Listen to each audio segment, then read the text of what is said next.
ओम नमो भगवते वासुदेवाय। ओम नमो भगवते वासुदेवाय। ओम नमो भगवते वासुदेवाय। मुखं करोति वाचालं पंगुं लंघयते गिरिं यत्कृपातमहं वन्दे श्रीगुरुदीनतारिणं परमानंद माधवं श्रीचैतन्यमीश्वरं।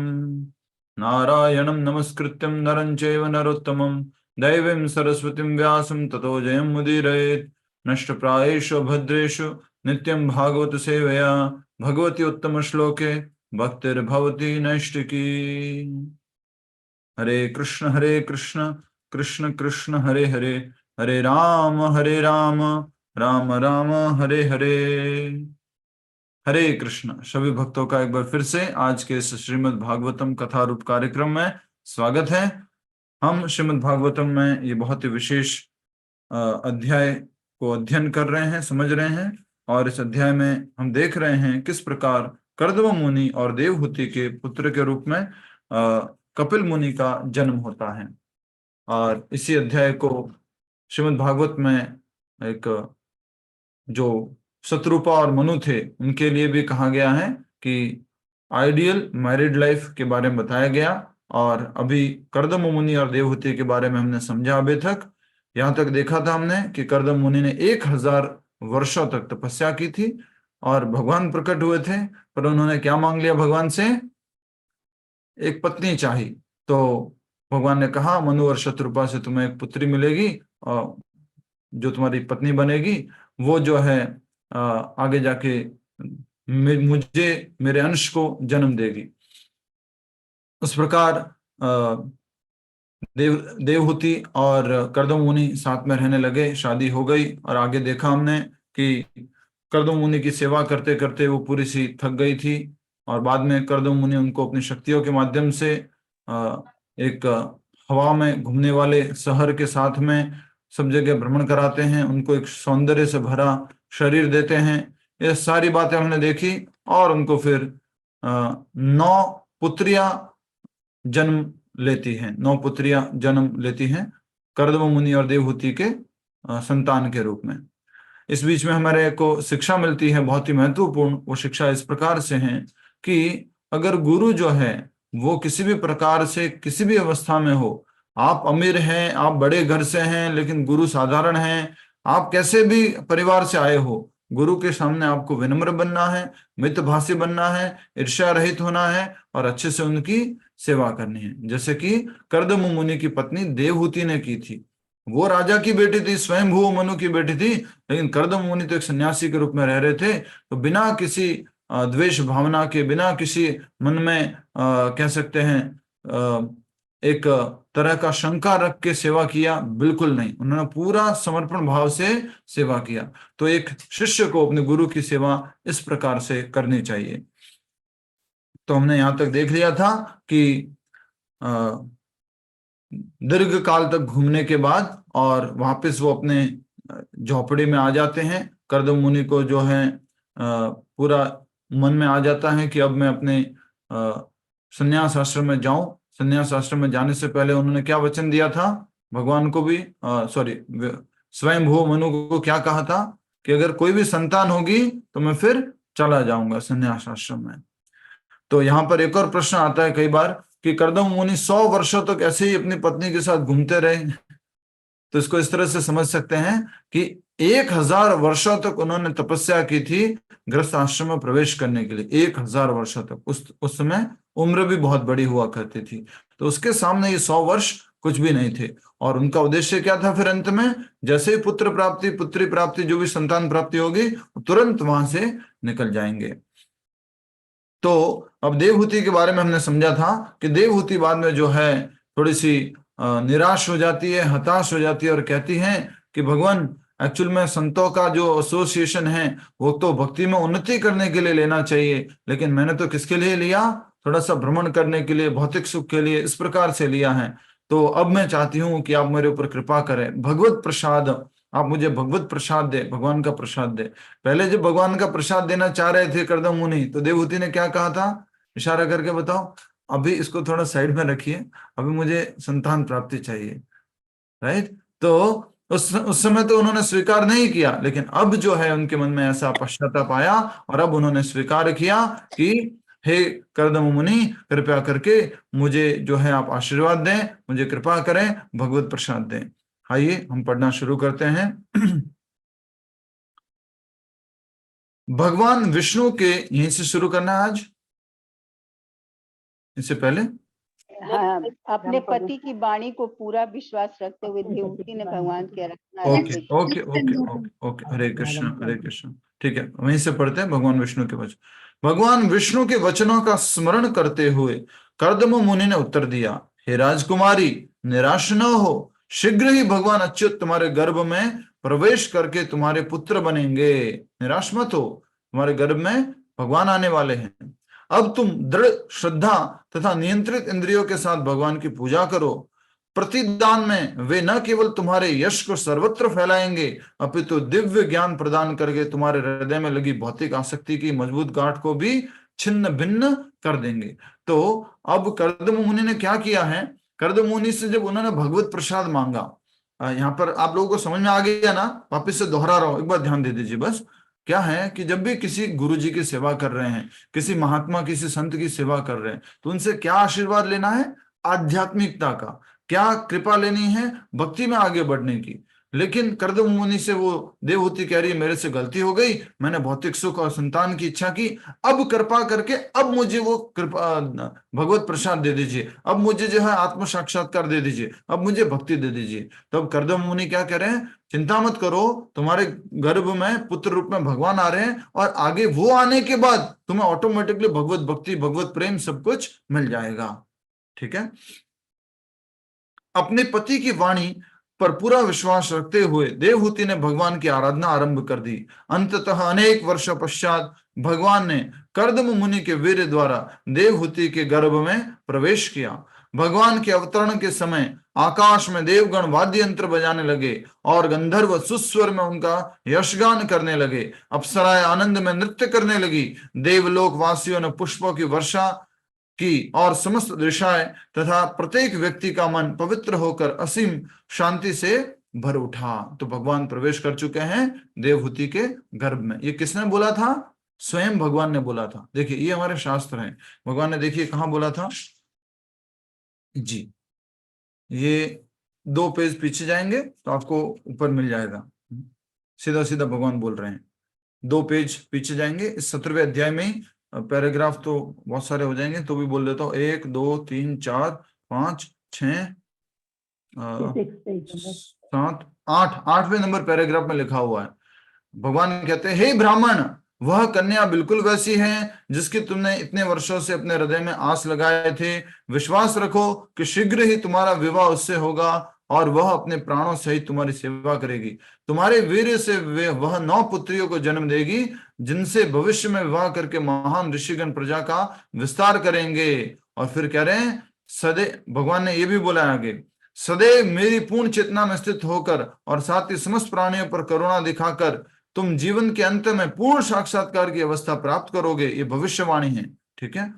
इस प्रकार तुम मुझे स्वयं, तुम मुझ में स्वयं को तथा स्वयं एवं अन्य प्राणियों को मुझ में देख सकोगे। अब आ गई है भगवान की वो भविष्यवाणी जो अब सफल होने जा रही है। हे ऋषिवर, मैं तुम्हारी पत्नी के गर्भ में अपने एक अंश को भी प्रकट करूंगा और उसका पुत्र बनकर मैं उसे परम सत्य के ज्ञान का उपदेश दूंगा। कौन ज्ञान देंगे? बोलो। जो उनके पुत्र होने वाले। तो पहली बार हिस्ट्री में ऐसा होने वाला है कि माँ जो है नीचे बैठी है और बेटा आसन पर बैठा है। कहने का अर्थ यह है कि माँ कह रही है बेटे से, बेटा तू मुझे ज्ञान दे। जनरली क्या होता है, क्या कहा जाता है? पहली गुरु कौन होती है? माता होती है। लेकिन यहाँ पर जो है एक माँ अपने अहंकार को, अपने उम्र के उस भाव को सब छोड़ करके अपने पुत्र से शिक्षा ग्रहण करेगी। तो ये भविष्यवाणी के बारे में हमने समझा। नेक्स्ट, उस समय महान देवता एवं ऋषियों के साथ ब्रह्मा जी कर्दम मुनि के आश्रम में आए। आनंद पूर्वक भगवान की आराधना करने के पश्चात ब्रह्मा जी ने कर्दम मुनि से कहा, हे पुत्र, तुमने निष्कपट भाव से मेरे निर्देशों का पालन करके तथा यथोचित सम्मान किया है, उनका यथोचित सम्मान किया है। वह यह मेरा ही सम्मान है और प्रत्येक पुत्र को चाहिए कि वह इसी प्रकार अपने पिता की सेवा करे। तो ब्रह्मा जी ने जो अपने 4 पुत्रों को बोला था कि आप आगे प्रजा करो, तो क्या हुआ था? उन्होंने मना कर दिया था। तो ब्रह्मा जी को क्या आ गया था? गुस्सा। पर यहाँ पर ब्रह्मा जी को क्या मिल रहा है? परम संतोष। और क्या मिल रही है? खुशी। क्यों? क्योंकि इनका ये पुत्र है कि उनकी आज्ञा का अच्छे से पालन किया है। तुमने मेरा सम्मान बढ़ाया है, तुमने मुझे प्रसन्न कर दिया है। प्रिय कर्दमा, तुम्हारी सारी पुत्रियां पतिव्रता हैं और इसलिए आज उनके स्वभावानुसार तुम विभिन्न ऋषियों को कन्यादान कर दो। पूर्ण पुरुषोत्तम भगवान अब अवतरित हो चुके हैं। कपिल मुनि के इस अवतार में उनके केशों का रंग सुनहरा, कमल जैसे नेत्र तथा चरणों पर कमल का चिन्ह होगा। किसके लिए कहा जा रहा है? कपिल मुनि के लिए। कौन बोल रहे हैं? ब्रह्मा जी। अभी प्रकट हुए हैं बस भगवान, तो उनके बारे में ये कहा जा रहा है कि तुम अपनी पुत्रियों को तो शादी करवा दो और तुम्हारे गर्भ में तुम्हारी जो पत्नी है उनको जो है पुत्र प्राप्ति हुई है, उनका रंग सुनहरा है, कमल जैसे नेत्र हैं, चरणों पर कमल का चिन्ह होगा। भगवान के चरणों पर कुछ न कुछ चिन्ह रहते ही है। नेक्स्ट, तब ब्रह्मा जी ने देवहूति से कहा, हे मानवी, हे मानवी, इस समय परम भगवान तुम्हारे गर्भ में निवास कर रहे हैं। अज्ञानतावश तुम्हारे मन में उठी शंकाओं का निवारण करने के पश्चात भगवान सिद्ध गणों के स्वामी के रूप में संपूर्ण जगत में विचरण करेंगे। फिर से घोषणा कर दी, ये भी तुम्हारे पास कुछ समय तक रहने वाले हैं, फिर ये भी चले जाएंगे। अर्थात तुम्हारी जो अज्ञानता है, तुमने जो अपने पति से चाहा था, पति से क्या चाहा था? गीता तेजानी माता जी जल्दी से बता दीजिए, पति से क्या चाहा था? सब लोग बताइए, बता सकते हैं, बट अभी जिनसे पूछा जा रहा है वो बताएंगे। पति से क्या चाहा था? हरे कृष्ण प्रभु जी, मेरा ध्यान नहीं है। अच्छा ठीक है, स्मिता माता जी। हरे कृष्ण प्रभु जी, पुत्र मांगा था। पुत्र मांगा था, वो तो हो गया। उसके बाद वो लेमेंट करती है, उसके बाद वो दुखी होती है, फिर क्या मांगती है? यस, कौन बताएगा? सुमन माता जी। यस। हरे कृष्ण, आध्यात्मिक प्रगति के लिए उसकी हाँ, बोले आपसे मैंने क्या क्या भौतिक भाषा में मैं सब जगह घूम ली, आपके साथ में सब जगह घूम घूम के मजे करके आ गई, और मैंने आपसे भक्ति तो सीखी ही नहीं। जो आप पहले देना चाह रहे थे भगवत प्रसाद, तो वो मुझे अब सिखाइए। तो कर्दम मुनि क्या कहते हैं, वो चिंता मत करो, अब भगवान तुम्हारे गर्भ में आएंगे और वो तुम्हें जन्म लेने के बाद में शिक्षा देंगे, वो तुम्हें आशीर्वाद देंगे। कहानी में कुछ छूटना नहीं चाहिए, कहानी है ये, ठीक है। नेक्स्ट, तो ब्रह्मा जी ने उनको कह दिया कि तुम्हारे अज्ञान को दूर करेंगे कपिल मुनि, और फिर वो आगे जो है सब सिद्ध गणों को ज्ञान देने के लिए विचरण करते रहेंगे। यह कहकर ब्रह्मा जी 4 कुमारों तथा नारद मुनि के साथ अपने धाम लौट आए। ब्रह्मा जी के आदेशानुसार कर्दम मुनि ने कला का विवाह मरीचि से, अनुसुईया का अत्रि से, श्रद्धा का अंगिरा से, हविर्भू का पुलस्त्य से, गति का पुलह से, क्रिया का क्रतु से, ख्याति का भृगु से, अरुंधति का वशिष्ठ से तथा शांति का विवाह अथर्वा से किया। कितनी कितनी पुत्रियां थी? इशारा करो जल्दी से। 6? 9 पुत्रियां थी। तो 9 पुत्रियों का विवाह 9 ऋषियों से कर दिया। और आपने इनके नाम सुने होंगे कई बार, अरुंधति और वशिष्ठ, अनुसुईया और अत्रि, ये नाम तो कई बार सुनने को आते हैं। अनुसुईया माता, अत्रि ऋषि, राइट। आप जाओगे ना हमारे साथ, अकेले तो जा सकते हो, फिर भी हमारे साथ कभी जाओगे यात्रा में चित्रकूट, तो वहां दर्शन कराएंगे आपको, बहुत सुंदर दर्शन है, ठीक है। तत्पश्चात भगवान कपिल देवहूति विवाह, ठीक है, कहां तक पहुंच गए? विवाह किया। तत्पश्चात कर्दम मुनि की अनुमति लेकर ये सब महान ऋषिगण सहर्ष अपने आश्रमों को लौट आए। अपनी पत्नियों के साथ में सब लोग अपने अपने आश्रम चले गए। तत्पश्चात भगवान कपिल देवहूति के गर्भ से प्रकट हुए और कर्दम मुनि एकांत में जाकर उनसे मिले। भगवान को प्रकट हो चुके हैं। श्री भगवान कपिल देव की जय। और इन्हीं कपिल देव का आश्रम कहां पर है? गंगा सागर में। आप जहां जाकर के आए हैं जी, तो गंगा सागर में जहां पर आश्रम है इनका। तो ये कपिल मुनि प्रकट हो चुके हैं और कर्दम मुनि जो हैं उनसे एकांत में जाकर के मिले। भगवान को प्रणाम करने के बाद उन्होंने कहा, हे भगवान, आप दिव्य ज्ञान का प्रसार करने हेतु मेरे घर में प्रकट हुए हैं। आप परम सत्य पूर्ण पुरुषोत्तम भगवान हैं तथा समस्त ऐश्वर्य से युक्त हैं। मैं आपके चरण कमलों पर स्वयं को समर्पित करता हूं, प्रणाम करता हूं। यहाँ पे छोटी सी शिक्षा क्या है कि आपके घर में जो ठाकुर जी प्रकट हुए ना, लड्डू गोपाल जी, राधा वृंदावन चंद्र जी या सीताराम लक्ष्मण हनुमान जी, वो भी प्रकट हुए हैं आपकी सेवा लेने के लिए, आपको कृष्ण भावनामृत से, आपको उनसे अपने आप से जोड़ने के लिए प्रकट हुए। तो उनसे आपका संबंध कैसा होना चाहिए? घनिष्ठ संबंध होना चाहिए, शेयरिंग वाला संबंध होना चाहिए, केयरिंग वाला संबंध होना चाहिए कि आप उनसे जो है शेयर करते हैं, उनकी केयर करते हैं, उनकी सेवा करते हैं, वैसा संबंध होना चाहिए। तो बहुत ही सुंदर बात यहाँ पर समझ में आ रही है कि कर्दम मुनि ने उनको प्रणाम किया, प्रार्थना की। और एक और बात, जब भी भगवान से कुछ प्रार्थना करते हैं पहले उनका अच्छे से गुणगान करना है। भगवद गीता क्लास में भी सिखाया था, सबसे पहले आपको क्या करना है? उनका गुणगान करना है। मैं भी इस प्रार्थनाओं में भी हो सकता है जैसे ईश्वर परमः कृष्ण सच्चिदानंद विग्रह अनादिरादिर गोविंद सर्व कारण कारणम, एक प्रार्थना ये भी कर सकते हैं। कृष्णाय वासुदेवाय देवकी नंदनाय च नंद गोप कुमाराय गोविंदाय नमो नमः, एक प्रार्थना ये भी कर सकते हैं। तो जब भी भगवान के पास जाए सबसे पहले प्रार्थना करें, ठीक है। हे भगवान, अब मैं अपने पितृ ऋण से मुक्त हो गया हूं और मेरी समस्त मनोकामनाएं पूरी हो चुकी है। अब मैं संन्यास स्वीकार करना चाहता हूं और अपने हृदय में एकमात्र आपके चरण कमलों का चिंतन करते हुए संपूर्ण पृथ्वी का विचरण करने का इच्छुक हूं। ये कौन बोल रहे हैं?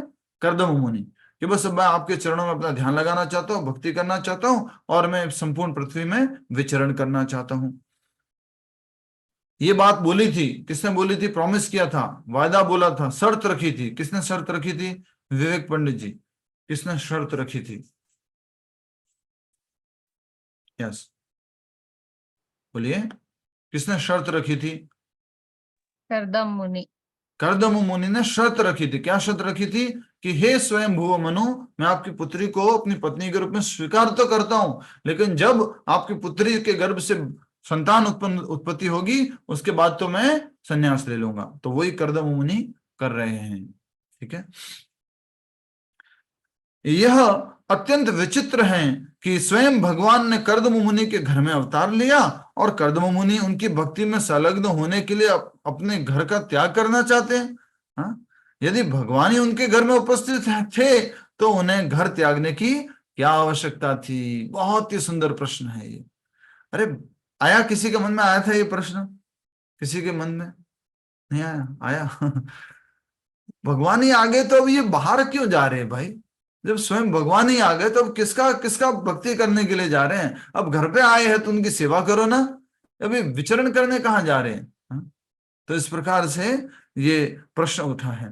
वास्तव में कर्दम मुनि को संन्यास लेने की आवश्यकता नहीं थी, परंतु वैदिक शास्त्रों में निर्देश है कि गृहस्थ व्यक्ति को 50 वर्ष की अवस्था में वानप्रस्थ अथवा संन्यास आश्रम स्वीकार करना चाहिए। वे इस विषय में आदर्श की स्थापना करना चाहते थे। इसलिए इस चैप्टर का नाम एक तरह से क्या है? Ideal married life. एक समय के बाद घर को त्याग देना है, संन्यास आश्रम की तरफ चले जाना है, आसक्त नहीं होना है, वृंदावन धाम वास करना है, मथुरा धाम आना है, तीर्थ यात्रा करनी है। तो इस प्रकार से ये उदाहरण प्रस्तुत कर रहे हैं, एक आदर्श की स्थापना कर रहे हैं। भगवान कपिल ने उत्तर दिया, हे मुनिवर, अपने वचनानुसार मैंने तुम्हारे पुत्र के रूप में अवतार लिया है। इस अवतार में मैं काल के प्रभाव से लुप्त हो गए सांख्य दर्शन का प्रचार करूंगा। तुम अपनी इच्छा अनुसार अब यहां से प्रस्थान कर सकते हो। अपने समस्त कार्यों को मुझे समर्पित करके तुम मृत्यु पर विजय प्राप्त करोगे। मैं अपनी माता को भी ज्ञान प्रदान करूंगा, जिससे वह भी आत्म साक्षात्कार की पूर्णता प्राप्त करके अभय पद पर पहुंच सके। तो हम सब लोगों को यहाँ पर लक्ष्य बताया गया। देवहूति ने भी क्या कहा अंत में कि भगवान देखो, मैंने बहुत भोग कर लिया, आपके साथ घूम ली इधर से उधर। कर्दम मुनि, हे ऋषिवर, अब कृपा करके मेरे को वो दिव्य ज्ञान दे दीजिए। अल्टीमेटली हमारे को भी ये एहसास होना चाहिए कि हे प्रभुपाद, हे गुरुदेव, बहुत समय निकल गया, ये सोच रहे थे कि नहीं नहीं थोड़े समय बाद, थोड़े समय बाद, थोड़े समय बाद, करते करते करते करते करते सालों निकल गए। अब कृपा करके मुझे पूरी तरह से अपनी सेवा में लगा लीजिए, नहीं तो ये समय तो निकलता जा रहा है प्रभुपाद, ये तो यूजलेसली वेस्ट हो रहा है समय, कुछ सदुपयोग नहीं हो रहा है इसका। अब कृपया करके मुझे सेवा में लगा लीजिए। ऐसे हमारा भी मन होना चाहिए, ऐसी हमारी भी प्रार्थना होनी चाहिए। तो सेम भगवान ने, कपिल मुनि ने, कपिल देव ने कहा कि मैं अपनी माता को दिव्य ज्ञान प्रदान करूंगा, जिससे वो भी आत्म साक्षात्कार की पूर्णता को प्राप्त करेगी और अभय पद पर पहुंच सकेगी।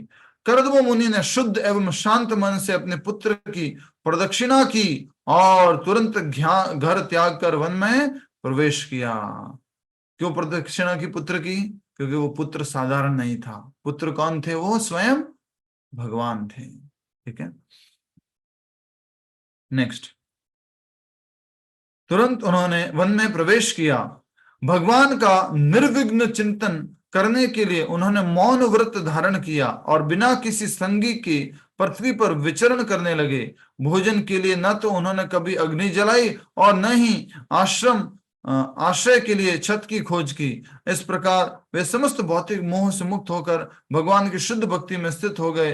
अपनी उच्च चेतना के बल पर वे प्रत्येक प्राणी के हृदय में भगवान को तथा प्रत्येक वस्तु को भगवान में स्थित देखने लगे। अंततः उन्होंने अपने इस अनित्य शरीर को त्याग कर भगवत धाम को प्राप्त किया। श्रील कर्दम मुनि की जय। भगवान के महान भक्त हैं, उनके लिए भगवान रोए थे और रोने वाले आंसू से क्या बना था? बिंदु सरोवर। और ये कहां पर आता है? गुजरात में। कौन सी जगह बताई थी कल? सिद्धपुर। तो बहुत बड़े भक्त थे भगवान के। तो इस भागवत कथा में आपको बहुत सारे ऐसे उदाहरण मिलेंगे। भगवत गीता में तो बहुत सुना है आपने, क्या कि भगवान के धाम जाना है, बैक टू गॉड जाना है, भगवान के धाम में परम जो है शांति हमें मिलेगी, बार बार जन्म मृत्यु के चक्र में नहीं आना पड़ेगा। लेकिन यहाँ पर आप साक्षात भागवत में कई सारे उदाहरण देखोगे, कई सारे ऐसे ऐसे उदाहरण भी देखोगे जिसमें आपको बताया जाएगा कि भगवान के धाम से एक एरोप्लेन आया, एक रथ आया और उसमें बैठ करके भक्त जो है जा रहे हैं। साक्षात ऐसे उदाहरण देखने को मिलेंगे। नेक्स्ट। कर्दम मुनि जो है भगवत धाम को चले गए हैं। अपने पिता के जाने के बाद भगवान कपिल माता के साथ बिंदु सरोवर के निकट रहने लगे। एक दिन ब्रह्मा जी के पूर्व वचनों का स्मरण करते हुए देवहूति एकांत में बैठे अपने पुत्र के पास पहुंची। भौतिक बंधनों से स्वयं को मुक्त करने की अभिलाषा से देवहूति ने भगवान कपिल से कहा, मैं अपनी भौतिक इंद्रियों द्वारा उत्पन्न उद्वेगों से बुरी तरह थक चुकी हूं और इंद्रिय भोग में लिप्त रहने के कारण मैं अज्ञानता की गर्त में गिर पड़ी हूं। कौन बोल रही है? बोलो, माँ। किससे बोल रही है? पुत्र से बोल रही है, क्योंकि उनको मालूम है कि ये मेरा पुत्र मुझे मोह से बाहर निकाल देगा। और ये पुत्र साधारण नहीं है, स्वयं भगवान है। और कौन बोल के गए थे? आश्वासन दे के गए थे कर्दम मुनि कि जो अपना पुत्र है वो तुम्हें आत्म साक्षात्कार का ज्ञान देगा और तुम्हें भौतिक बंधनों से क्या कर देगा? छिन्न भिन्न कर देगा।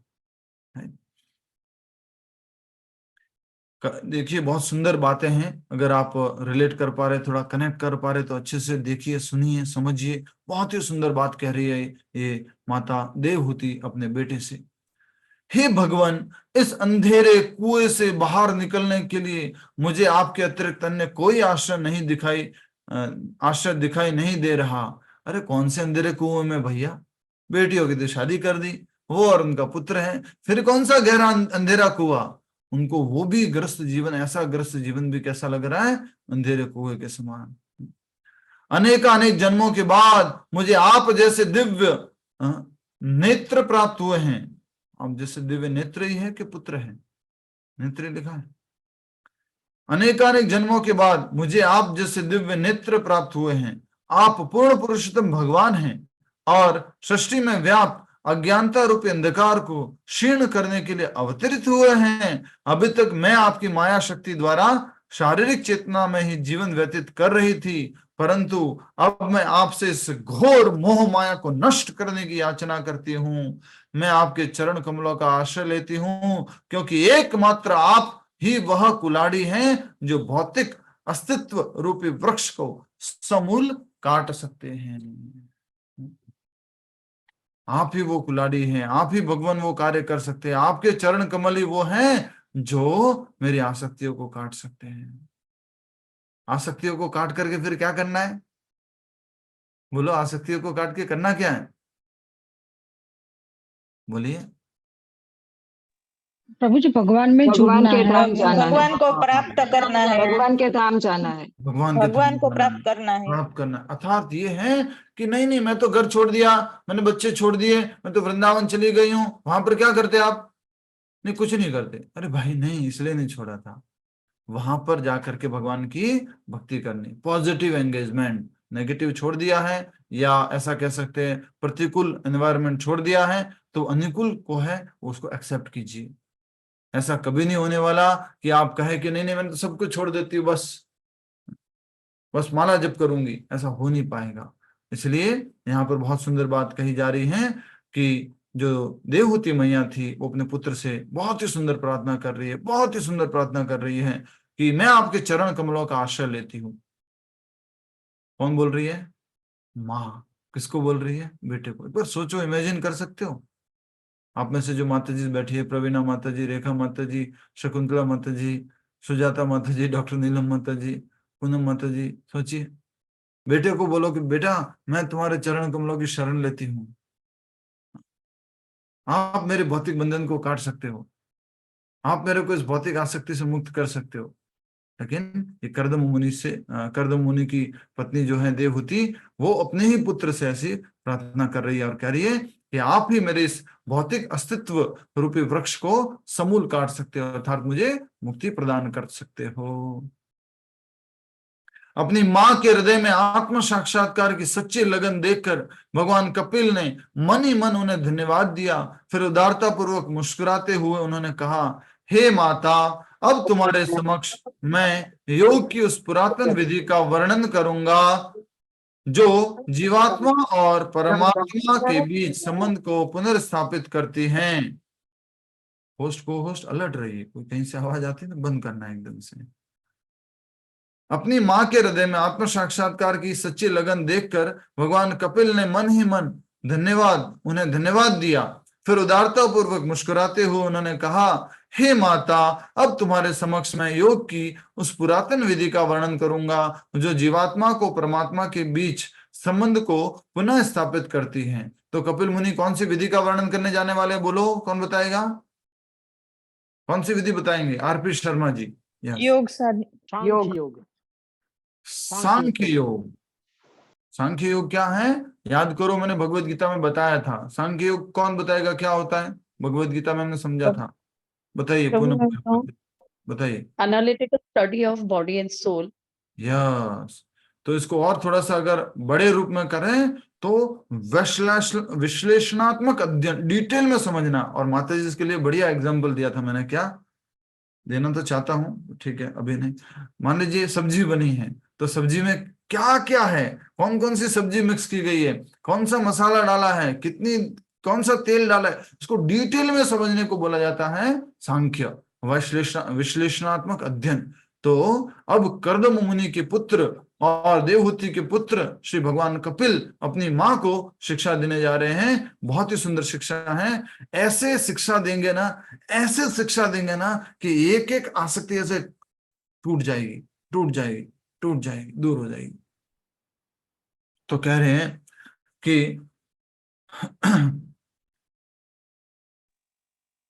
यस, अब तुम्हारे समक्ष में योग की उस पुरातन विधि का वर्णन करूंगा जो जीवात्मा और परमात्मा के बीच संबंध को पुनर्स्थापित करती है। योग शब्द का अर्थ क्या होता है? रीनल पटेल माता जी, और कोई नहीं बोलेंगे? रीनल पटेल माता जी। जोड़ना, जोड़ना। किसको जोड़ना? भगवान के साथ। यस, भगवान के साथ, आत्मा को परमात्मा के साथ, परम भगवान के साथ में जोड़ने को ही योग कहते हैं। अच्छा, अभी कौन कौन योग कर रहे हैं आप में से? अभी राइट नाउ कितने लोग योग कर रहे हैं? अभी कोई कर रहा है? अभी अभी इसी समय 3:46 पे अभी कोई कर रहा है योग? सब कर रहे थे। अभी हम सब लोग योग कर रहे हैं। क्यों? क्योंकि हमारा ये कार्य किसको जोड़ रहा है? भगवान को जोड़ रहा है। हम भगवान के साथ जुड़ रहे हैं। ये योग कौन कौन सा हो सकता है? आंखों से देखने वाला भी कह सकते हैं, कान से सुनने वाला भी कह सकते हैं, मुंह से पढ़ रहे हैं वो जो देख देख के, वो भी योग है। तो भी हम सब लोग क्या कर रहे हैं? योग। और इस योग को क्या कहते हैं? भक्ति योग। जब जीवात्मा की चेतना प्रकृति के तीनों गुणों द्वारा आकर्षित हो जाती है तो उसका भौतिक बद्ध जीवन आरंभ हो जाता है। यहाँ थोड़ा सा डिटेल में समझने का आता है। बहुत सुंदर। आज सभी भक्तों का बहुत दिनों बाद फिर से स्वागत है। अच्छे से आप लोग आए हो, प्रतिदिन आया करो, समय पे आया करो, आनंद आएगा। अब यहाँ पर थोड़ा सा समझिए सभी लोग, क्या कहा है? जीवात्मा की चेतना। अच्छा, आत्मा शरीर में है, उसका लक्षण क्या है? कौन बताएगा? जल्दी से बताओ। आत्मा शरीर में है, उसका लक्षण क्या है? बोलिए। चेतना, कॉन्शियसनेस। ठीक है, चेतना। चेतना, चेतना के कारण मालूम कर सकते हैं कि इसमें आत्मा है। तो यहां कहा जा रहा है जब जीवात्मा की चेतना प्रकृति के 3 गुणों द्वारा आकर्षित हो जाती है, सत्वगुण, रजोगुण और तमोगुण, तो उसका भौतिक बद्ध जीवन आरंभ हो जाता है। अर्थात इस तीनों गुण में आ गए तो हम भौतिक बद्ध जीवन में फंस गए हैं। अभी हमारे ऊपर हर समय कितने गुण लागू रहते हैं? हर समय 3 गुण। अभी राइट नाउ अभी भी 3 गुण हैं, लेकिन कुछ लोग तीनों गुणों में से कौन सा ले रहे हैं? ज्यादातर अभी क्लास में बैठे सारे के सारे लोग ज्यादातर कौन सा गुण ले रहे हैं? सत्वगुण। गुण ले रहे हैं। लेकिन बीच बीच में कुछ लोग तमोगुण भी ले रहे हैं। समझ गए आप?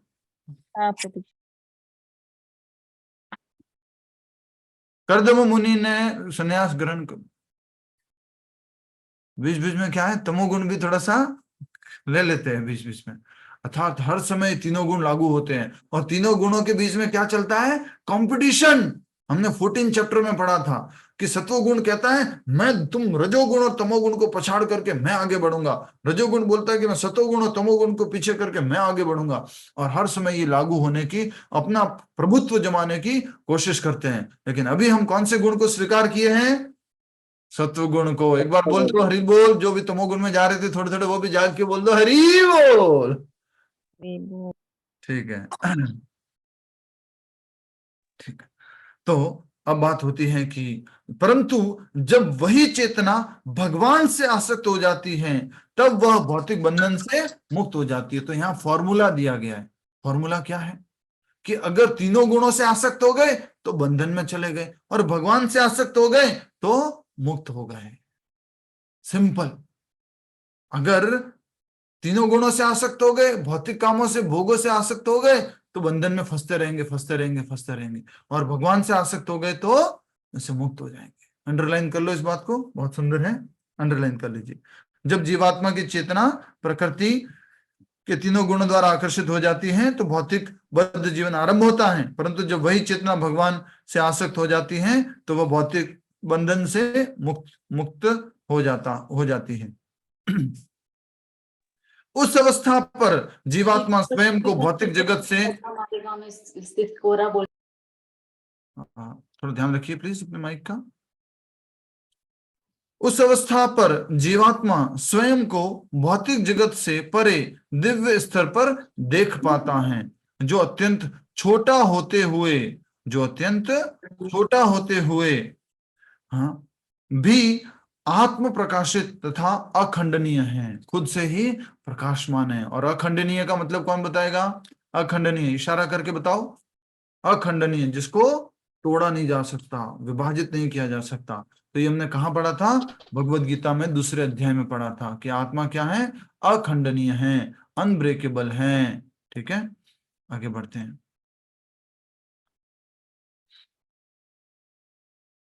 प्रत्येक वस्तु को सही दृष्टिकोण से देखने से व्यक्ति भौतिक सृष्टि के प्रति उदासीन हो जाता है और तब भौतिक प्रकृति के प्रभाव उस पर अधिक असर नहीं डाल पाते। योगिक पूर्णता के इस स्तर को भक्ति द्वारा प्राप्त किया जा सकता है और इसलिए भक्ति ही एकमात्र पुण्य प्रदान करने वाला पथ है। तो बहुत सुंदर बात कर रहे हैं। कौन किसको कह रहा है, कौन बताएगा?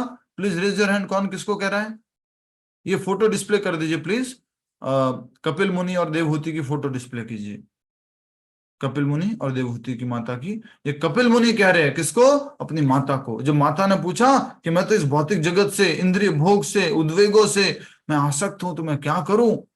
तो भगवान कपिल देव उनको बता रहे हैं कि तीनों गुण के प्रभाव जो हैं वो हमें, ये देखिए, एक कपिल मुनि है और ये माता देवहूति है। माता देवहूति उनसे प्रार्थना कर रही है, पूछ रही है, और भगवान कपिल देव उनको दिव्य ज्ञान दे रहे हैं। किसमें? सांख्य योग पद्धति के द्वारा, सांख्य योग के अंतर्गत। बहुत सुंदर, धन्यवाद। ठीक है, तो कहा गया कि अगर भौतिक सृष्टि के प्रति हमारा सही दृष्टिकोण हो गया, सही दृष्टिकोण, इस लाइन को कौन समझाएगा प्लीज जल्दी से? Raise your hand. Bhavna Sahu ji बताइए क्या मतलब है इसका? प्रत्येक वस्तु को अगर हम सही दृष्टिकोण से देखेंगे तो भौतिक सृष्टि के प्रति उदासीन हो जाता है व्यक्ति। तो अगर हम हर चीज पे देखें कि उसका आध्यात्मिक वर्जन देखें तो हमें पता चलता है कि मटेरियलिस्टिकली वो चीजें कितनी अनवैल्यूएबल है, यूजलेस है। वही वाली बात की कांच के टुकड़े और भगवान की चीज डालना। ठीक बात, बहुत अच्छा बताया आपने, हरि बोल। इसमें थोड़ा ऐड कर सकते हैं। ये क्या है कि प्रत्येक वस्तु को अगर हम सही दृष्टिकोण से देखें तो क्या दृष्टिकोण है कि भैया पंचमहाभूतों से बने हुए हैं। पंचमहाभूत कहां से आए हैं? तीनों गुणों से आए हैं। तीनों गुणों की उत्पत्ति कहां से हुई है? वो भगवान से हुई है, महतत्व से हुई है। तो इस प्रकार से हम हर एक वस्तु को, हर एक शरीर को जिससे हम आकर्षित होते हैं, हर एक भोजन से जिससे हम आकर्षित होते हैं, उसका स्रोत किसको देख पाएंगे? भगवान को। अगर भगवान नहीं है तो कुछ भी नहीं है, कृष्ण नहीं है तो कुछ भी नहीं है। तो ये सांख्य पद्धति के अनुसार इसको बताया जा रहा है। नेक्स्ट, प्रत्येक व्यक्ति जानता है कि भौतिक आसक्तियां आत्मा के लिए जटिल बंधन का कारण है, परंतु यदि हम उन्हीं आसक्तियों को शुद्ध भक्तों की ओर मोड़ देते हैं तो हमारी मुक्ति का मार्ग खुल जाता है। हरि बोल। जैसी करोगे संगति वैसी होगी रंगति। अगर संगति करोगे भौतिक लोगों की, भौतिक स्थानों की, भौतिक वस्तुओं की, तो बंधन में फंसते जाएंगे, फंसते जाएंगे, फंसते जाएंगे। लेकिन अगर हम भगवान के शुद्ध भक्तों की संगति करेंगे तो हम इस बंधन से मुक्त हो जाएंगे। बहुत ही सुंदर लाइन लिखी है, इसको भी अंडरलाइन कर लो। प्रत्येक, ये तो प्रार्थना है और भगवान के ही इंस्ट्रक्शन है, तो पूरा अंडरलाइन करने का इसमें तो कुछ कमी है ही नहीं। प्रत्येक व्यक्ति जानता है कि भौतिक आसक्ति आत्मा के लिए जटिल बंधन का कारण है, परंतु यदि हम उन्हीं आसक्तियों को शुद्ध भक्तों की ओर मोड़ देते हैं तो हमारी मुक्ति का मार्ग खुल जाता है। तो प्रभुपाद जी से एक बार एक माता जी ने पूछा कि Swami ji, Swami Prabhupada ji, you are telling that we should be attached to Krishna, we should be serving Krishna, we should please Krishna, Krishna Krishna Krishna Krishna Krishna. तो मेरे मन में एक प्रश्न आया है कि मैं कृष्ण को तो इतना याद नहीं रख पा रही हूँ, मैं कृष्ण से तो आसक्त नहीं हो पा रही हूँ, पर अगर कोई व्यक्ति शुद्ध भक्त से आसक्त हो जाए तो उसका क्या होगा? तो प्रभुपाद जी बोलते हैं, it's same like getting attracted to Krishna and you will go back to Krishna, go back to God है। तो अगर हम प्रभुपाद जी से भी आसक्त हो जाते हैं तो हमारी मुक्ति निश्चित है। हमारे गुरुवर से हम आसक्त हो जाते हैं प्रभुपाद जी से तो हमारी मुक्ति निश्चित है। इतनी सुंदर बात यहाँ पर कही गई है कि प्रत्येक व्यक्ति जानता है, ये तो हो गया था, हाँ आगे, कि परंतु यदि हम उन्हीं आसक्तियों को शुद्ध भक्तों की ओर मोड़ देते हैं तो हमारी मुक्ति का मार्ग खुल जाता है। अपनी आसक्ति को किसकी तरफ मोड़ देना है? शुद्ध भक्तों की तरफ। अच्छा एक बात बताओ, क्या ये आसक्ति सब में मोड़ी जा सकती है? आंखों से जो देखते हैं उसमें भी मोड़ सकते हैं? पहले ये देखते थे, अब ये नहीं देखते, अब ये देखते हैं। अब पहले ये सुनते थे, अब ये नहीं सुनते, अब ये सुनते हैं। पहले ऐसा ऐसा भोजन करते थे, अब ऐसे नहीं करते, इसी को हम भोग लगा के करते हैं।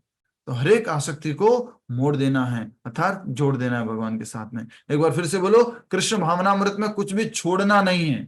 बोलो, कृष्ण भावनामृत में कुछ भी छोड़ना नहीं है, क्या करना है, जोड़ना है, कृष्ण के साथ जोड़ना है।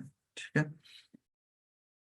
ऐसे साधु सदैव सहनशील, दयालु तथा समस्त जीवों के सुहृद होते हैं। वे अजात शत्रु, सदैव शांत तथा और शास्त्रों के नियमों का पालन करते हैं। वास्तव में वे समस्त सद्गुणों से युक्त होते हैं। ये साधु, ये शुद्ध भक्त जो हैं, सहनशील, दयालु, समस्त जीवों में सुहृद होते हैं, सबका भला चाहने वाले होते हैं। अजात शत्रु, अजात शत्रु का मतलब क्या है, उनका कोई शत्रु नहीं होता है। सदैव शांत रहते हैं, शास्त्रों के नियमों का पालन करते हैं। वास्तव में वे समस्त सद्गुणों से युक्त होते हैं। तो कर्दम मुनि की पत्नी देवहूति को उनके ही पुत्र अर्थात देवहूति के पुत्र कपिल मुनि क्या कह रहे हैं, किसकी संगति करो, साधु संगति करो, साधु की संगति करो। साधु संग सर्वशास्त्र को है, लव मात्र साधु संग सर्व सिद्धि होए। आज ये श्लोक सबको याद कर लेना है अभी, राइट नाउ। ओके, बोलो मेरे साथ, साधु संग सर्वशास्त्र कहे, लव मात्र साधु संग सर्व सिद्धि है। क्या अर्थ हुआ, फिर से देखो, साधु संग सर्वशास्त्र कहे, साधु संग सर्वशास्त्र कहे, लव मात्र साधु संग सर्व सिद्धि है। अगर थोड़ा सा भी साधु संग हो जाएगा तुम्हारी सिद्धि हो जाएगी। तो यही बात यहां पर श्री कपिल देव, कपिल मुनि, कपिल भगवान जो है अपनी माता से कह रहे हैं कि इन साधुओं के संगति करो। मेरे विषय में निरंतर श्रवण एवं कीर्तन से वे साधुजन कभी भौतिक कष्टों से पीड़ित नहीं होते हैं, क्योंकि उनके विचार सदैव मुझमें तल्लीन रहते हैं। शुद्ध भक्तों के संग में कृष्ण कथा सुनने से व्यक्ति के कान तथा हृदय दोनों पूर्णतः संतुष्ट हो जाते हैं। हरि बोल। बहुत सुंदर, क्या कहा जा रहा है कि मेरे विषय में निरंतर श्रवण एवं कीर्तन से साधुजन कभी भौतिक कष्टों से पीड़ित नहीं होते हैं। सिंपल बोल दिया है। आज के बाद आपसे कोई बोले, एक बहन भक्ति करवा माटे खूब इच्छा हते, कुछ बोलते हैं गुजराती में, भक्ति करने के लिए बहुत इच्छा है, लेकिन ऐसा सुना है कि भक्ति करने से ना भौतिक चीजें नहीं मिलती हैं, भौतिक सुख नहीं मिलता है, तो थोड़ा सा बाद में कर लेंगे बहन। तो यहाँ पर लिखा हुआ है क्या कि मेरे विषय में निरंतर श्रवण कीर्तन से वे साधुजन कभी भौतिक कष्टों से पीड़ित नहीं होते हैं। ऑटोमेटिकली भौतिक कष्ट उनको परेशान नहीं करेंगे, क्योंकि उनके विचार सदैव मुझ में तल्लीन रहते हैं। शुद्ध भक्तों के संग में कृष्ण कथा सुनने से व्यक्ति के कान तथा हृदय दोनों पूर्णतः संतुष्ट हो जाते हैं। पूर्ण संतुष्टि मिल जाती है जब वो क्या सुनते हैं, श्रीमद् भागवत कथा, श्री कृष्ण कथा जब सुनते हैं तो कान और हृदय में क्या मिलती है, संतुष्टि। हृद कर्ण रसायनम, ये भागवत किसके रूप में काम करती है, रसायन के रूप में। रसायन क्या होता है, कौन बता सकता है, रसायन, यस रसायन, माइक खोलिए विवेक जी। रसायन, माइक खोल के बोलिए ना। केमिकल प्रभु जी। केमिकल, रसायन, अब तो केमिस्ट्री में चले गए, रसायन शास्त्र। ठीक है, सुजाता रौत्रॉय। हरे कृष्णा प्रभु जी। रसायन मतलब मेडिसिन, दवाई जैसा काम। दवाई संतुष्टि थोड़ी देती है हृदय को, गड़बड़ कर दिया सब। देखो अभी नहीं पूछता तो कितने लोग गलत सोचते हैं, हाँ रसायन, भगवान की कथा रसायन जैसी होती है, दवाई के जैसी होती है। एक बोलेगा केमिस्ट्री केमिकल के जैसी होती है। आपको बहुत सुंदर बात बताते हैं हम आपको, रसायन अगर मालूम नहीं है तो। एक तरह से सरल भाषा में बोल देता हूं, एकदम मीठी बढ़िया खीर, रस। और आपको सही भाषा में बोलूं, दक्षिण भारत में जैसा बोला जाता है, कोकोनट को, कोकोनट होता है उसको जो है वो कर दिया, थोड़ा सा वो छिल दिया और उसमें क्या डाल दिया, केला, फिर उसमें क्या डाल दिया, हनी, और थोड़ा सा मे बी आई थिंक रबड़ी, और उसको डाल के बना दिया। क्या क्या उसमें, केला, रबड़ी और हनी, और उसके बाद में आपको परोसा जाए भगवान को भोग लगाने के बाद, उसको कहते हैं रसायन। तो ये जो है कर्ण के लिए, हृदय के लिए, ये भगवत कथा, भगवान की कथा किसके रूप में कहा करती है? हृत कर्ण रसायनम, हृदय के लिए और कर्ण के लिए रसायन का काम करती है, संतुष्टि प्राप्त होती है इससे। ये रसायन है। कभी ये डिश बना के अपने ठाकुर जी को भोग लगाना, फिर प्रसाद पाना, फिर आपको लगेगा कि अच्छा ये रसायन होता है। ओके, ठीक है, संतुष्ट हो जाते हैं। इस संग में प्राप्त उच्च रस से भक्त श्रद्धा तथा एवं भक्ति सहित अपना सर्वस्व मेरे प्रति न्यौछावर करने के लिए आकर्षित होता है। यही आकर्षण भौतिक इंद्रिय भोग के प्रति विकर्षण उत्पन्न करता है, और इस प्रकार मेरी भक्ति में दृढ़ होकर वह इसी जीवन में मेरा संग प्राप्त करता है। एक बार फिर से बोलो, लिखो, पढ़ा हुआ लिखा हुआ पढ़ो। इसी जीवन में मेरा संग प्राप्त करता है। एक बार फिर से बोलो, इसी जीवन में मेरा संग प्राप्त करता है। अगला जीवन तो मिलेगा, पक्का मिलेगा, मोक्ष मिलेगा, फिक्स है, लेकिन इसी जीवन में भगवान की संगति का अनुभव कर सकते हैं हर समय। बहुत सुंदर बात है, इस बात में लिखा हुआ है कि भगवान का ये जो कथा है वो हृदय के लिए और कानों के लिए रसायन का काम करती है, और वो है संतुष्टि प्रदान करती है। फिर कहा गया है उच्च रस, ऊंचे स्वाद। इस संग में, किस संग में, कौन से संग में? रिंदल पटेल माता जी, उस संग में, कौन से संग में? उस संग में, कौन से संग में? बहुत अच्छा, माइक अनम्यूट नहीं हो रहा है ना? यस, कीजिए। उस संग में, अरे नहीं होगा माता जी, कीजिए। यस, जी भगवान के संग में। हाँ, थोड़ा सा गड़बड़ हो गया। भगवान से पहले क्या आएंगे? यस, कौन बताएगा? सुमन माता जी। भक्तों के संग प्रभु जी। या शुद्ध भक्तों के संग में, अभी वही तो चर्चा चल रही है, शुद्ध भक्तों की संगति, शुद्ध भक्तों की संगति।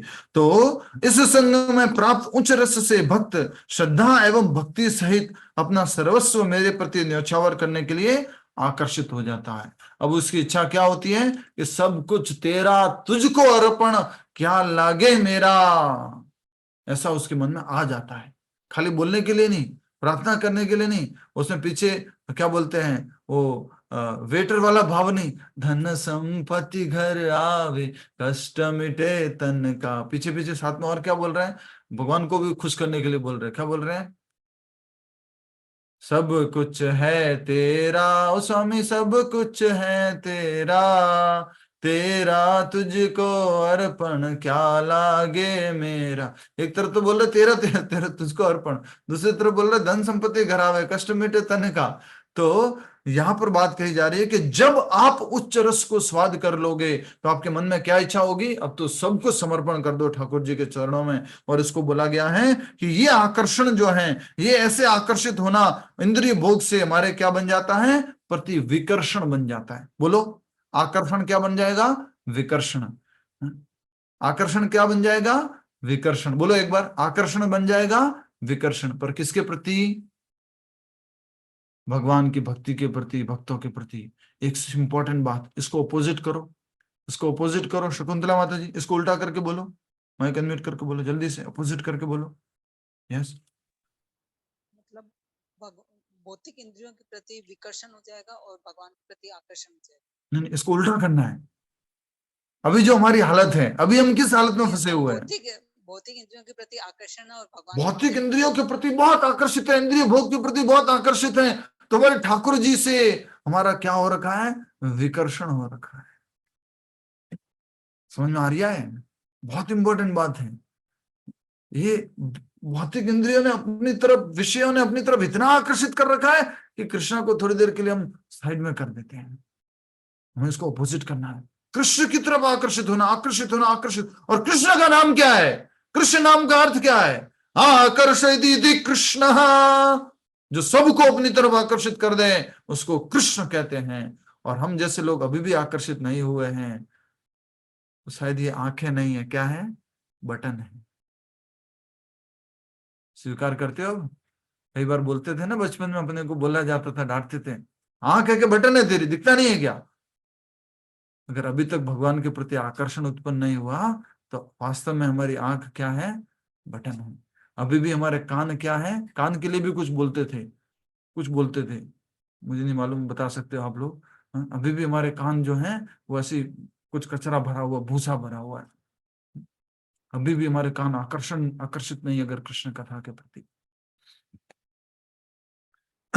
यह सुनकर देवहूति ने कहा, इतनी सुंदर बातें सुनी माता ने, देवहूति माता ने, कि भौतिक इंद्रिय भोग से कैसे मेरी मुक्ति हो, सब प्रश्नों का उत्तर दिया कपिल देव ने। तो देवहूति माता कहती हैं, यह सुनकर देवहूति ने कहा, प्रिय पुत्र, मैं एक मंद बुद्धि स्त्री हूं,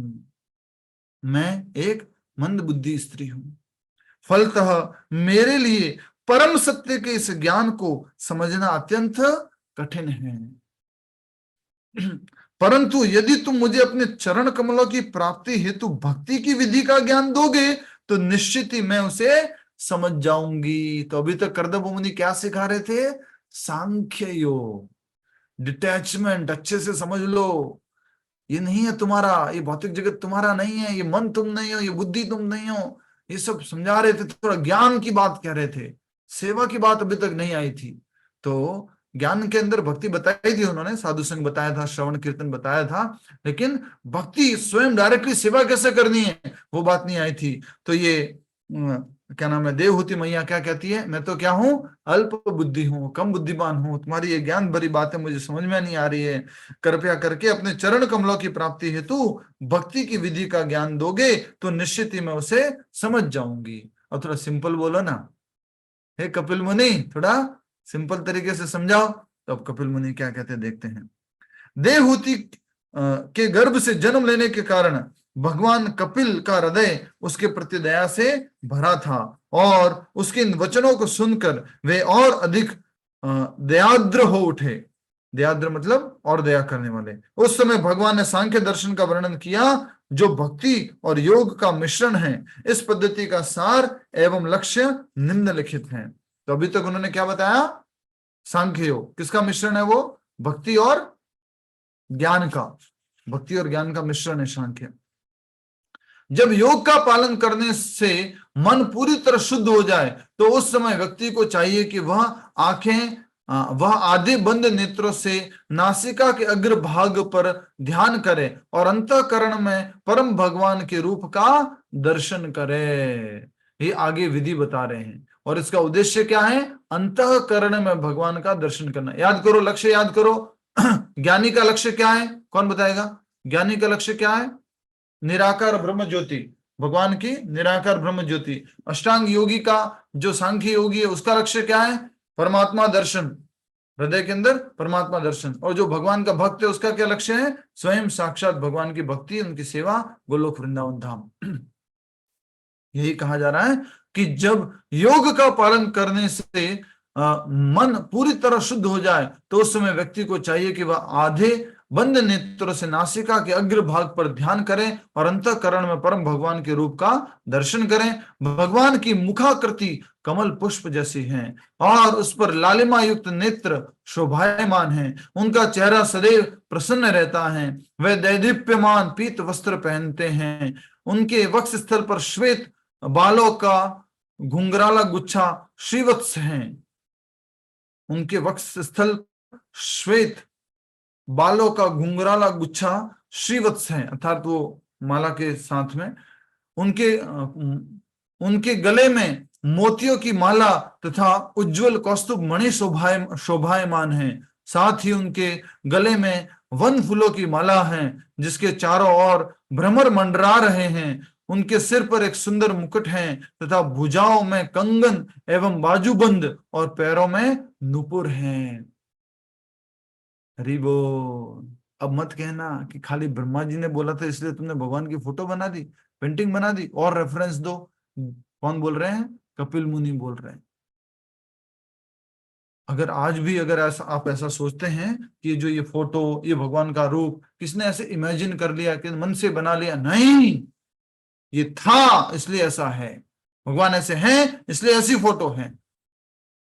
अपने माता पिता की फोटो लगाते हैं हम मरने के बाद में तो क्या कहते हैं? इमेजिन करते हैं कि मेरे पिताजी ऐसे होंगे इसलिए ऐसी फोटो डाल दी। ऐसा है? पिताजी ऐसे थे इसलिए वो उनकी फोटो ऐसी है। तो ये अगर अभी भी गलत धारणा हो तो प्रश्न पूछ लीजिएगा इसके बाद में कि ये भगवान की फोटो, कृष्ण ऐसे होने चाहिए, राम ऐसे होने चाहिए, ये सब किसी ने मर्जी से बना दिया ना? नहीं, शास्त्रों में वर्णन है इसका, डिटेल में वर्णन है इसका। पूरा बोल रहे हैं, पीत वस्त्र धारण किए हुए, कौस्तुभ मणि धारण किए हुए, वक्षस्थल पर सुंदर सा मुकुट धारण किए हुए, बहुत सुंदर नेत्र हैं, मुस्कुरा रहे हैं, सदैव मुस्कुरा रहे हैं, हाथ में कंगन धारण किए हुए, बाजूबंद धारण किए हुए, बहुत पूरा डिस्क्रिप्शन दिया हुआ है। साथ ही उनके गले में वन फूलों की माला, जिसके चारों ओर भ्रमर मंडरा रहे हैं, उनके सिर पर सुंदर मुकुट हैं तथा भुजाओं में कंगन एवं बाजूबंद, और उनके पैरों में नुपुर हैं। भक्तों के कमल सदृश हृदय पर खड़े भगवान की छवि अत्यंत लुभावनी है, और जीवन जिन लोगों को उनके इस रूप को देखने का सौभाग्य प्राप्त होता है, उनके नेत्र इस मनोहर दृश्य से उल्लसित हो जाते हैं। वे सदैव नव यौवन से भरपूर तथा अपने भक्तों पर आशीर्वाद बरसाने के लिए तत्पर रहते हैं। हमेशा भक्तों पर आशीर्वाद बरसा रहे हैं। विशेष दर्शन है हृदय के अंदर। यहाँ के आगे जो है हम कल समझेंगे। ये थोड़ा सा ज्ञान और सांख्य का मिश्रण हमने समझा था। अभी भक्ति का पूरा पूरा व्याख्यान आएगा। अभी स्क्रीन पर डिस्प्ले भी कर सकते हैं ये वाली फोटो जो भगवान दर्शन दे रहे हैं, और ये कपिल मुनि ने बताया है कि भगवान इस प्रकार से भक्तों के हृदय में, जो योगी है, सांख्य योगी है, उसके हृदय में इस प्रकार से दर्शन देते हैं। आइए अब हम सब लोग मिलकर के महामंत्र का जप करते हैं, और फिर जो है देखिए, आप लोग तुरंत क्लास छोड़ देते जैसे ही क्लास खत्म हो जाती है। तो सबसे क्लास का सार क्या है? महामंत्र का जाप है। जाप करो, हमारे साथ में जुड़े रहो। आज मैं माला करवा रहा हूँ, बनने रहना, कम नहीं होना, एक भी नहीं जाना। तो पूछ सकते हैं करदम मुनि देव होती। हरे और कृष्ण प्रभु जी, यस माता जी, हरे। एक ये पूछना है कि जब लोग सप्ताह रखते हैं भगवत का, तो ये कैसे पॉसिबल होता है कि इतना बड़ा ग्रंथ एक हफ्ते में कैसे पढ़ लेते हैं? बहुत सुंदर प्रश्न है, बहुत सुंदर प्रश्न है कि लोग जो हैं साप्ताहिक भागवत में एक पूरा ग्रंथ कैसे कर लेते हैं, वो भी सप्ताह में। उसमें बहुत सारे भजन होते हैं, उसमें बहुत सारा नाच गाना होता है, और उसमें कह सकते हैं कुछ ही बातों को लिया जाता है, तो कैसे पूरा ग्रंथ होता है? तो ऐसा कहा जाता है कि 5, 6, 10, 11 पंडित जी जो हैं साइड में बैठते हैं, और वो खाली ग्रंथ को पढ़ते रहते हैं। वो भगवत ग्रंथ को पूरा श्लोक श्लोक श्लोक श्लोक श्लोक या अनुवाद अनुवाद अनुवाद पूरा 7 दिन में पढ़ने का कोशिश करते हैं। और बाकी जो कथाकार हैं, जो भागवत कथा करते हैं, वो बिल्कुल भी पूरा गीता भागवत नहीं करते हैं।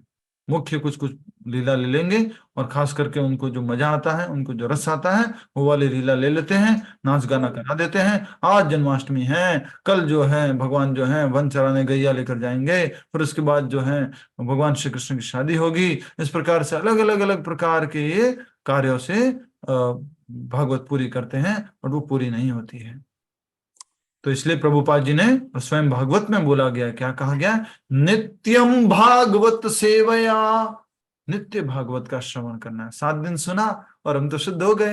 हम तो परीक्षित महाराज थे ना कि 7 दिन सुनने से हो गया कल्याण हमारा। प्रभु जी, पर पूरा तो 7 दिन में पॉसिबल ही नहीं है बोलना किसी संभव के ही नहीं है। लिए। ओनली एंड ओनली हाँ, वो किए थे, कौन? सुखदेव गोस्वामी जी और सुखदेव जी। परीक्षित महाराज। क्यों? हाँ, क्योंकि उनको 7 दिन का ही समय था। हाँ। जी, पर तो उनके लिए भी इतना नहीं ये हुआ होगा कि रात दिन करते होंगे। रात दिन 24 घंटा, हम्म। 24 घंटा ये हृदय में भगवान के दर्शन, पीत वस्त्र धारण किए हुए, बहुत ही सुंदर, गले में फूलों की माला, मुकुट धारण हुए, सुंदर सी मुस्कुराहट, गले में कौस्तुभ मणि, और देख सकते हैं, और चरणों में जो है नूपुर है। ये भगवान के, परमात्मा के हृदय में दर्शन है, जो सांख्य योगी, अष्टांग योगी का लक्ष्य है। यस, हरे कृष्णा। नेक्स्ट प्रश्न। हरे कृष्ण। हरे कृष्णा। माइक बंद हो गया आपका, वापस बोलिए। भगवान खुद मतलब ये बताते हैं ना शास्त्रों में कि जो दया की यात्रा होती है, तो वापस सुनाई कपिल नहीं मुनि। दिया, बीच बीच में आपका आवाज कट रहा था। बोलिए, क्या कह रहे हैं? बोलिए, वापस बोलिए, माइक अनम्यूट करके। यस, किसी और को कुछ पूछना तो पूछिए।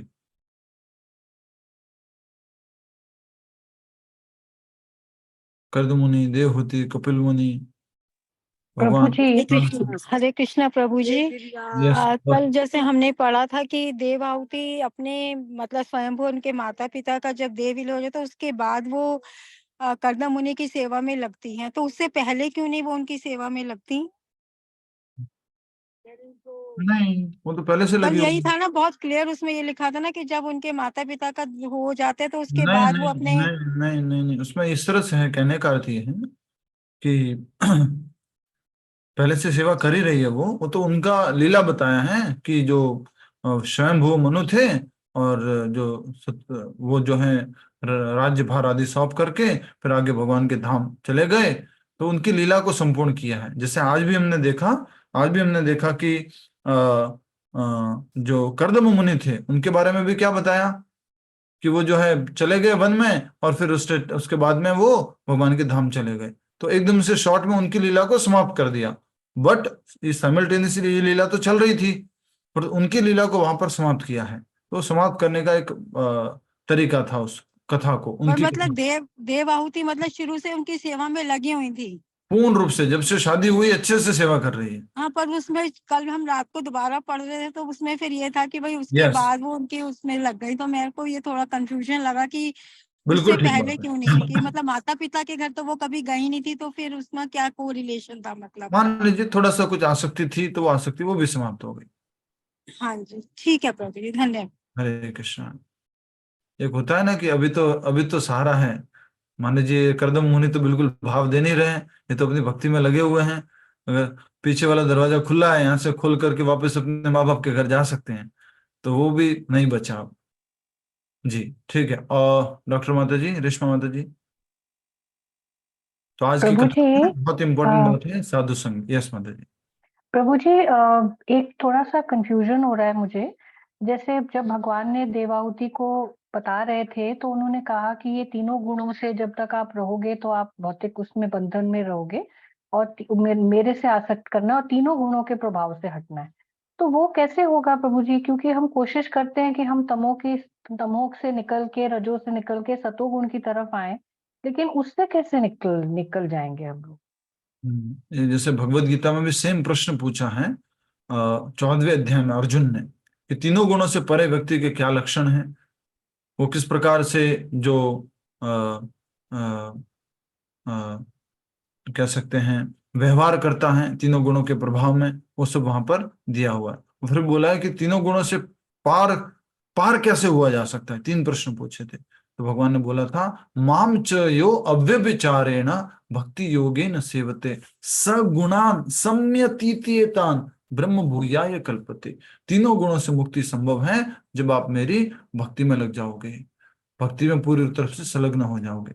तो अभी तीनों गुणों में रहते हुए, इस शरीर में रहते हुए, इसी मन को साथ में रखते हुए हमें धीरे धीरे धीरे धीरे भगवान की भक्ति में संलग्न होते रहना है। और जैसे जैसे हम भगवान की भक्ति में संलग्न होते रहेंगे, जैसे जैसे जैसे हैं हम सत्व गुण में, भौतिक गुणों से धीरे धीरे से मुक्त होते रहेंगे।